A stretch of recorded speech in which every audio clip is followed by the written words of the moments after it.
مدینے کا بازار تھا۔ گرمی کی شدت اتنی زیادہ تھی کہ لوگ نڈھال ہو رہے تھے۔ ایک تاجر اپنے ساتھ ایک غلام کو لیے پریشان کھڑا تھا۔ غلام جو ابھی بچہ ہی تھا وہ بھی دھوپ میں کھڑا پسینہ پسینہ ہو رہا تھا۔ تاجر کا سارا مال اچھے داموں بک گیا تھا، بس یہی ایک غلام ہی باقی رہ گیا تھا جسے خریدنے میں کوئی بھی دلچسپی نہیں دکھا رہا تھا۔ تاجر سوچ رہا تھا کہ اس غلام کو خرید کر شاید اس نے گھاٹے کا سودا کیا ہے۔ اس نے سوچا تھا کہ اچھا منافع ملے گا، لیکن یہاں تو اصل لاگت ملنا بھی دشوار ہو رہا تھا۔ اس نے سوچ لیا تھا کہ اب اگر یہ غلام پوری قیمت پر بھی بکا تو اسے فوراً بیچ دے گا۔ مدینہ کی ایک لڑکی کی اس غلام پر نظر پڑی تو اس نے تاجر سے پوچھا کہ یہ غلام کتنے کا بیچو گے؟ تاجر نے کہا، میں نے اس کو اتنے میں لیا ہے اور اتنے کا ہی بیچوں گا۔ اس لڑکی نے بچے پر ترس کھاتے ہوئے اسے خرید لیا۔ تاجر نے بھی خدا کا شکر ادا کیا اور واپسی کی راہ لی۔ مکہ سے ابو حذیفہ مدینہ آئے تو انہیں بھی اس لڑکی کا قصہ معلوم ہوا۔ لڑکی کی رحم دلی سے متاثر ہو کر انہوں نے اس کے لیے نکاح کا پیغام بھیجا، جو قبول کر لیا گیا۔ یوں واپسی پر وہ لڑکی، جس کا نام ثبیتہ بنت یعار تھا، ان کی بیوی بن کر ان کے ہمراہ تھی، اور وہ غلام بھی مالکن کے ساتھ مکہ پہنچ گیا۔ ابو حذیفہ مکہ آ کر اپنے پرانے دوست عثمان ابن عفان سے ملے تو انہیں کچھ بدلا ہوا پایا اور ان کے رویے میں سرد مہری محسوس کی۔ انہوں نے اپنے دوست سے استفسار کیا کہ عثمان، یہ سرد مہری کیوں؟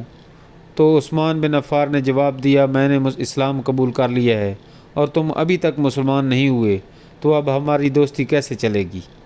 ابو حذیفہ نے کہا، تو پھر مجھے بھی محمد صلی اللہ علیہ وسلم کے پاس لے چلو اور اسلام میں داخل کر دو، جسے تم قبول کر چکے ہو۔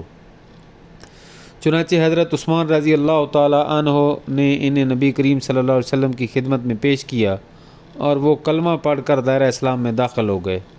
گھر آ کر انہوں نے اپنی بیوی اور غلام کو بھی اپنے مسلمان ہونے کا بتایا تو ان دونوں نے بھی کلمہ پڑھ لیا۔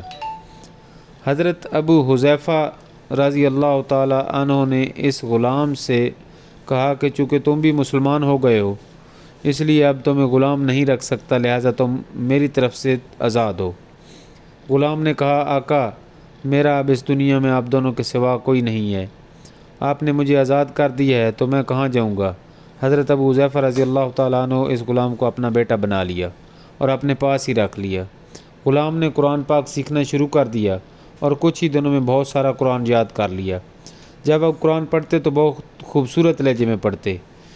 ہجرت کے وقت نبی کریم صلی اللہ علیہ وسلم سے پہلے جن صحابہ نے مدینہ کی طرف ہجرت کی، ان میں حضرت عمر رضی اللہ تعالیٰ عنہ کے ساتھ حضرت ابو حذیفہ رضی اللہ تعالیٰ عنہ اور ان کا یہ لے پالک بیٹا بھی تھا۔ مدینہ پہنچ کر جب نماز کے لیے امام مقرر کرنے کا وقت آیا تو اس غلام کی خوبصورت تلاوت اور سب سے زیادہ قرآن حفظ ہونے کی وجہ سے انہیں امام چن لیا گیا، اور ان کی امامت میں حضرت عمر رضی اللہ تعالیٰ عنہ جیسے جلیل القدر صحابی بھی نماز ادا کرتے تھے۔ مدینہ کے یہودیوں نے جب انہیں امامت کرواتے دیکھا تو حیران رہ گئے کہ یہ وہی غلام ہے جسے کوئی خریدنے کے لیے تیار نہ تھا۔ آج دیکھو کتنی عزت ملی ہے، مسلمانوں کا امام بنا ہوا ہے۔ اللہ پاک نے انہیں خوشگلو اس قدر بنایا تھا کہ جب آیات قرآنی تلاوت فرماتے تو لوگوں پر ایک محویت طاری ہو جاتی اور راہ گیر ٹھٹک کر سننے لگ جاتے۔ ایک دفعہ ام المومنین حضرت عائشہ رضی اللہ تعالیٰ عنہ کو رسول اللہ صلی اللہ علیہ وسلم کے پاس حاضر ہونے میں تھوڑی سی دیر ہو گئی۔ آپ صلی اللہ علیہ وسلم نے توقف کی وجہ پوچھی تو بولی، ایک قاری تلاوت کر رہا تھا، اس کے سننے میں دیر ہو گئی۔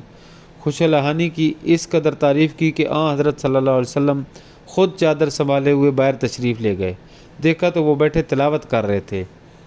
آپ نے خوش ہو کر فرمایا، اللہ پاک کا شکر ہے کہ اس نے تمہارے جیسے شخص کو میری امت میں بنایا۔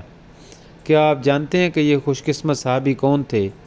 ان کا نام حضرت سالم رضی اللہ تعالیٰ عنہ تھا، جو سالم مولی ابو حذیفہ رضی اللہ تعالیٰ عنہ کے نام سے مشہور تھے۔